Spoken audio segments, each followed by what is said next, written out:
Пяцігоддзе сына Колі Лукашенко вярнуў ягоную маці запалы, зноў прызначыў яе кіраваць сваім шпіталем. Достойный медицинский центр, который с гордостью представляет медицину нашей страны. Разам з Мікалаем раслі і магчымасці Абельскай. Яна ўзначаліла яшчэ і прыватную гімназію, сталася сенатаркаю. Я действительно очень рада, что в моей жизни удалась такая возможность стать сенатором. Апошнім часам яна зноў з Лукашэнкавым і з сынам паўсюль, і ў замежных ваяжах, і на лукашэнкаўскіх імпрэзах, і на паседжаннях.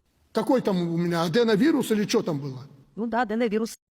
Розныя там закаханасці у Лукашэнкі з узростам прайшлі, а балячкі засталіся. Это сердечно-сосудистая, это гипертоническая болезнь, это сахарный диабет, это различные нарушения мозгового кровообращения. Таму лекарка пад бокам не зашкодзіць. Да таго ж надышоў час Коленьку правільную біяграфію ствараць. У яго цяпер афіцыйна ёсць і тата, і мама. Тата-дыктатар, мама-сенатар.